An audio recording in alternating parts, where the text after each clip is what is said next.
É possível ter plena certeza de que Deus existe? Como eu posso ter essa certeza?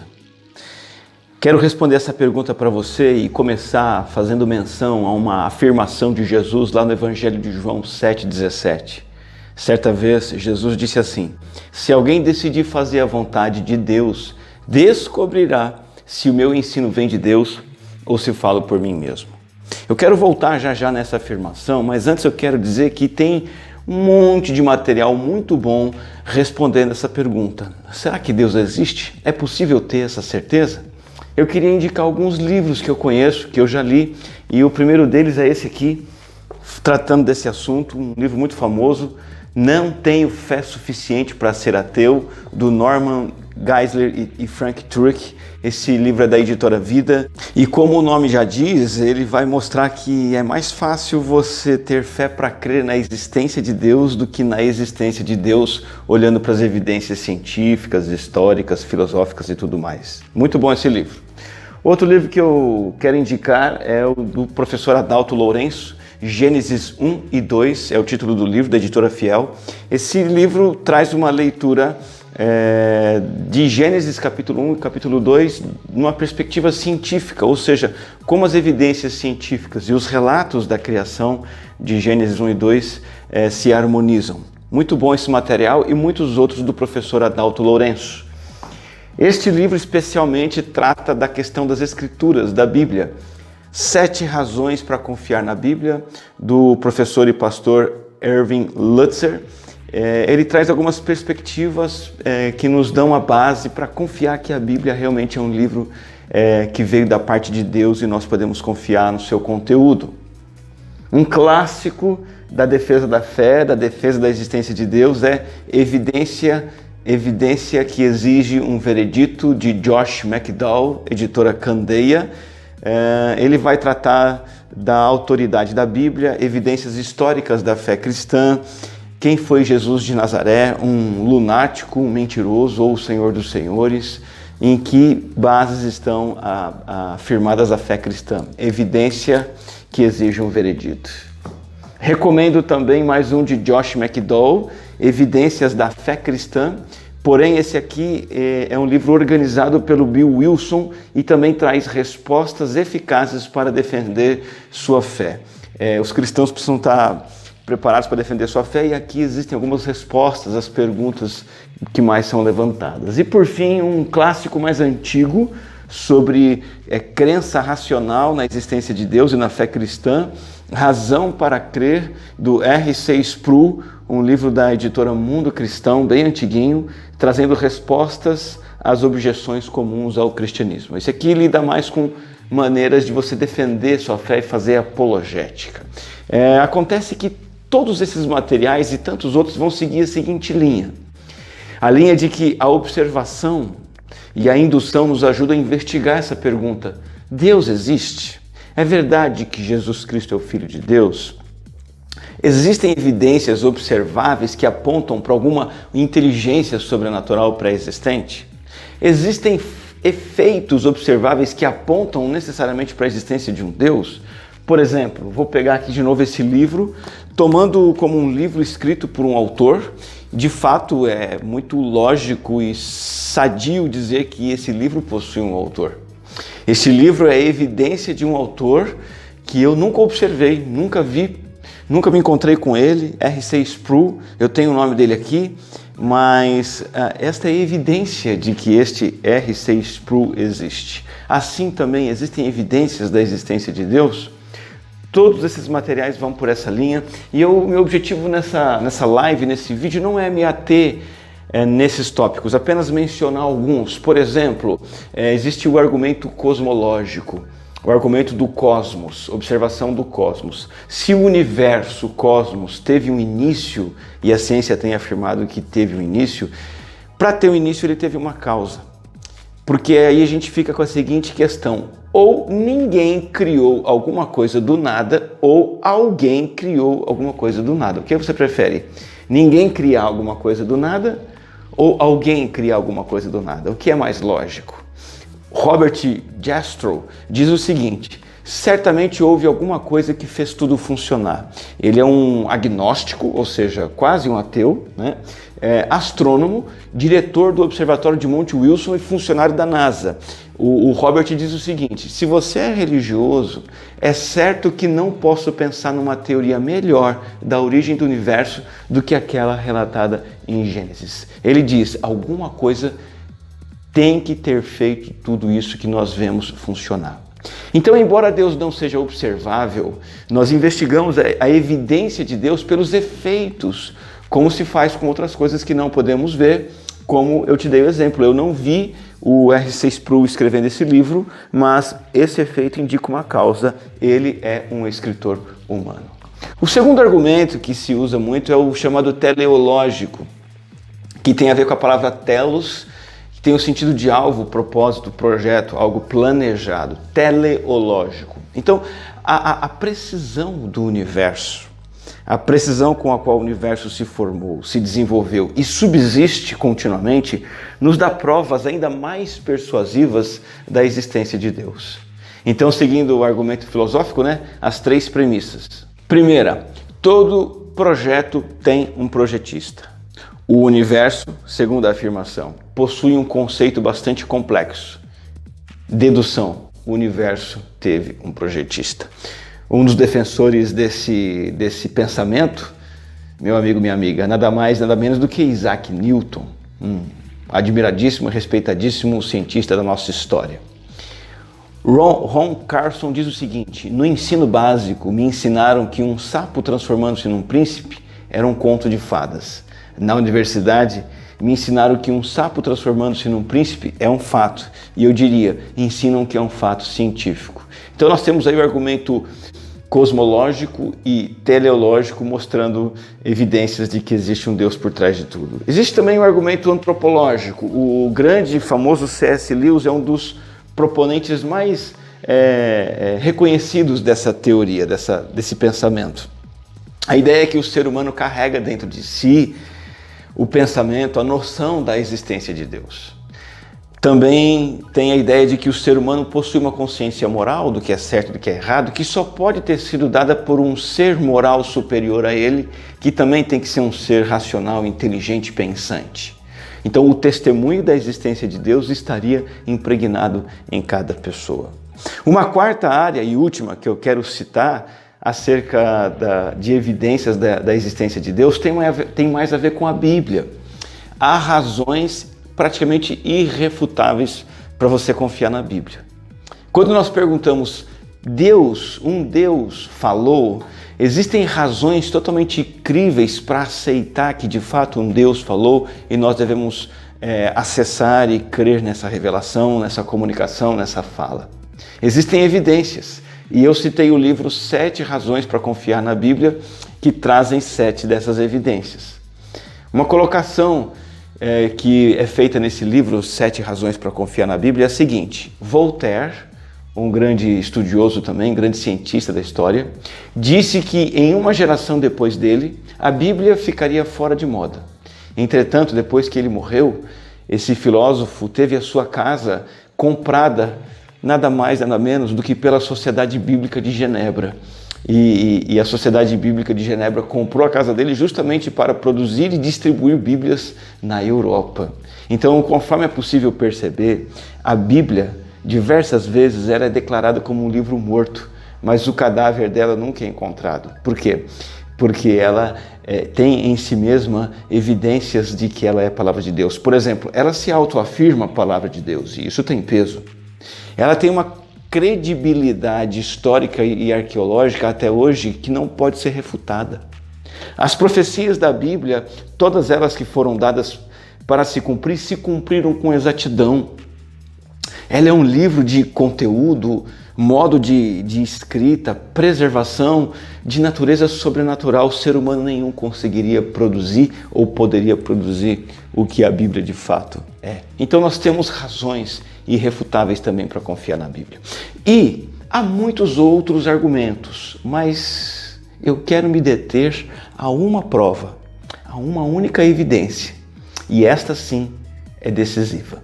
Alguém já disse certa vez o seguinte: Se uma pessoa estiver numa jornada pessoal em busca aí de provas da existência de Deus, pesquisar a historicidade da Bíblia, pensar nos argumentos cosmológicos da causa e efeito, os efeitos teleológicos, a existência do universo e tudo mais, e for obtendo respostas, necessariamente em algum momento, essa pessoa vai ter que dar o que a gente chama de um passo de fé. Isto é, decidir crer em Deus e em seu Filho Jesus Cristo e segui-lo, ainda que não tenha respostas a todas as perguntas, porque ninguém nunca tem todas as respostas de que precisa para colocar sua fé em Jesus e começar a andar com Deus. E na verdade é justamente esse o passo ou evidência decisivo de se ter convicção da existência de Deus. É esse passo de fé. Foi isso que o próprio Jesus falou.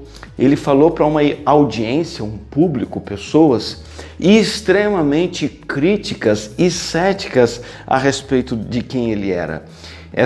Esse público exigia provas de que ele era o Messias, o Filho de Deus, queriam que ele provasse quem ele dizia ser.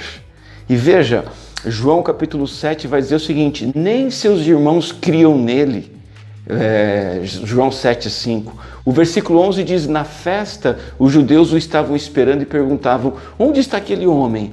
Entre a multidão havia muitos boatos a respeito dele. Alguns diziam: é um bom homem. Outros respondiam: não, ele está enganando o povo. Havia dúvidas sobre quem era Jesus, boatos a respeito de Jesus, questionamentos e muita gente dizendo: ele é um enganador. No verso 14 diz assim: quando a festa estava na metade, Jesus subiu ao templo e começou a ensinar. Os judeus ficaram admirados e perguntaram: como foi que esse homem adquiriu tanta instrução sem ter estudado? Veja que o pensamento dos debatedores de Jesus, daqueles que eram céticos, era o seguinte: esse camarada é inculto, como que ele pode dizer tais coisas? Ele nem estudou. E a multidão, no versículo 20 de João 7, dizia assim: você está endemoniado. Esse era o parecer de alguns ali a respeito de quem era Jesus, um endemoniado. Quero fazer uma colocação aqui para você do Norman Geisler e do Turek. Todas as afirmações sobre religiões são baseadas na probabilidade, até mesmo as afirmações ateístas. Por isso exigem certo grau de fé. Evidências apontam para o fato de que é preciso ter muito mais fé para ser um não cristão que para ser um cristão. Se você quer atestar a veracidade dessa afirmação do Geisler, recomendo que você leia o livro dele, Não Tenho Fé Suficiente para Ser um Ateu. O Geisler faz a seguinte afirmação no final: provas não convencem quem não quer aceitá-las. É justamente isso que estava acontecendo naquele contexto de Jesus na festa, debatendo com as pessoas. Por mais que Jesus estivesse dando provas incontestáveis de que ele é o Messias, o Filho de Deus, ele tinha autoridade na sua própria vida, o seu ensino tinha autoridade, ele estava realizando sinais miraculosos, inegáveis, irrefutáveis.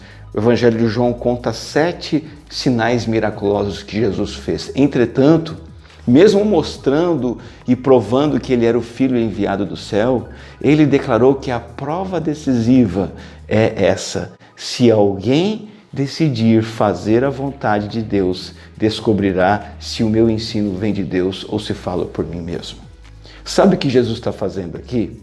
Ele está dizendo o seguinte: não adianta você olhar para os argumentos cosmológico, antropológico, teleológico, provas de que a Bíblia é a palavra de Deus, ler livros de cientista, ver milagres, não adianta. Jesus desafia qualquer pessoa a verificar e comprovar a procedência divina do ensino dele. De que forma?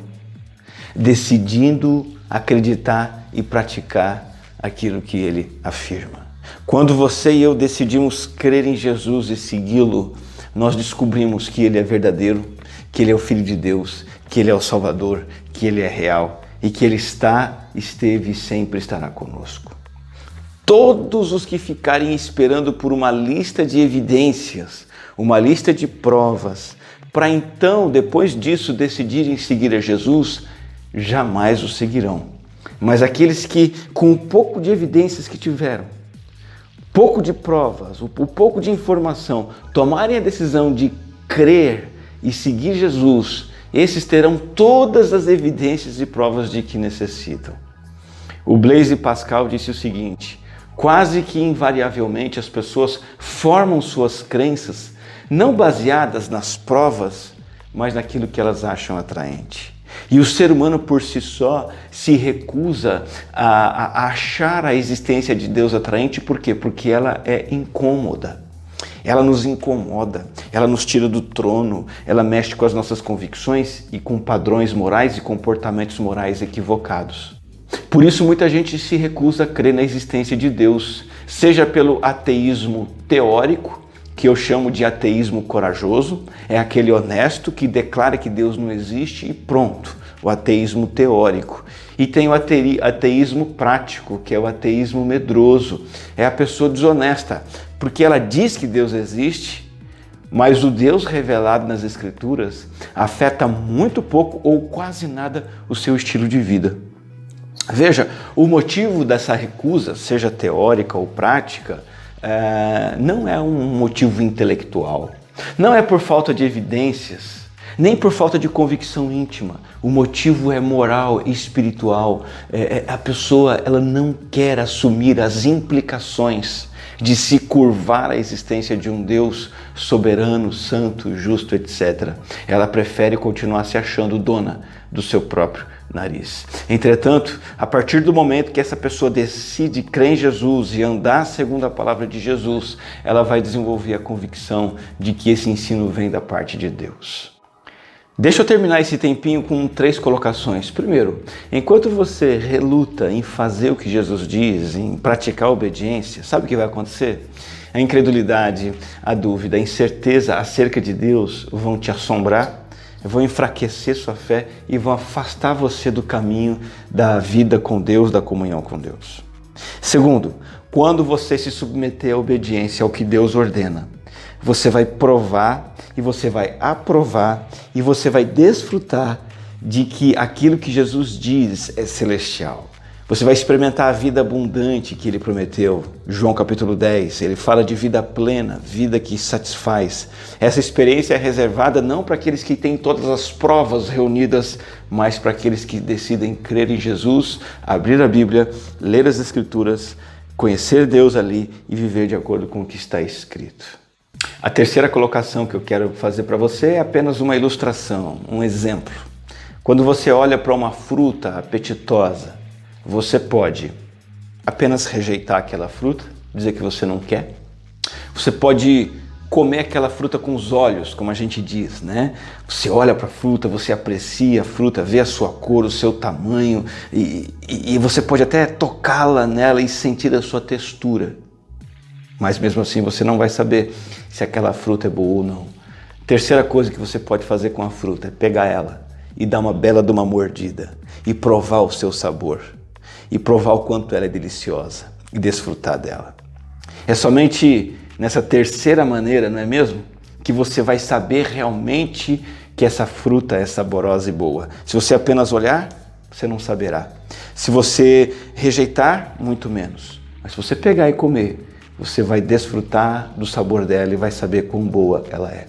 O mesmo vale com a existência de Deus e com a autoridade do ensino de Jesus Cristo, para que você possa realmente experimentar a realidade dele. Eu queria dizer para você que você tem que pegar e morder. Você tem que pegar a Bíblia, abrir a Bíblia e entender o que ela diz e colocar em prática na sua vida. Conhecer o Deus que ali está revelado. Conhecer o seu Filho Jesus Cristo, que ali nos comunica o seu amor, sua graça e o seu caminho. Eu queria terminar então fazendo uma oração e deixando esse desafio para você. Pega e morda. Experimente a vida de Jesus e você vai saber que Ele é verdadeiro. Com relação aos livros que eu indiquei, esse e os outros, eu deixei a descrição de cada um deles na descrição desse vídeo, o nome do autor, o título, a editora. É só dar uma checada aí na descrição desse vídeo, você vai encontrar detalhes desses livros, tá bom? Outra coisa, antes de nós orarmos, se você curtiu, gostou dessa mensagem, deixa o seu like nesse vídeo, se inscreve no canal da nossa igreja, compartilha com o máximo de pessoas que você puder, para que elas também tenham acesso a essas informações. Tem muita gente querendo resposta a essa pergunta. Será que realmente dá para saber se Deus existe ou não? A gente sabe que dá, provando de quem Ele é. Vamos fazer uma oração? Obrigado, Senhor, por comunicar a realidade do Senhor a nós, a realidade da sua existência, do seu poder, da sua grandeza. Mas que cada um de nós que assiste esse vídeo e muitos outros possam decidir provar do Senhor, da sua realidade, se curvando diante de Ti, crendo no Senhor e fazendo aquilo que o Senhor diz, experimentando assim o quão verdadeiro é o Senhor nesse universo. O Senhor é a única resposta plausível, o Senhor é a única chave que dá sentido a tudo. O Senhor é a nossa saída, a nossa busca e a nossa esperança. Que provemos disso, praticando o Teu caminho, andando de acordo com a Tua vontade. Eu oro por mim, pelos meus amigos e irmãos que assistem esse vídeo, em nome do Senhor Jesus. Amém. Que Deus abençoe ricamente você, sua vida e a sua família.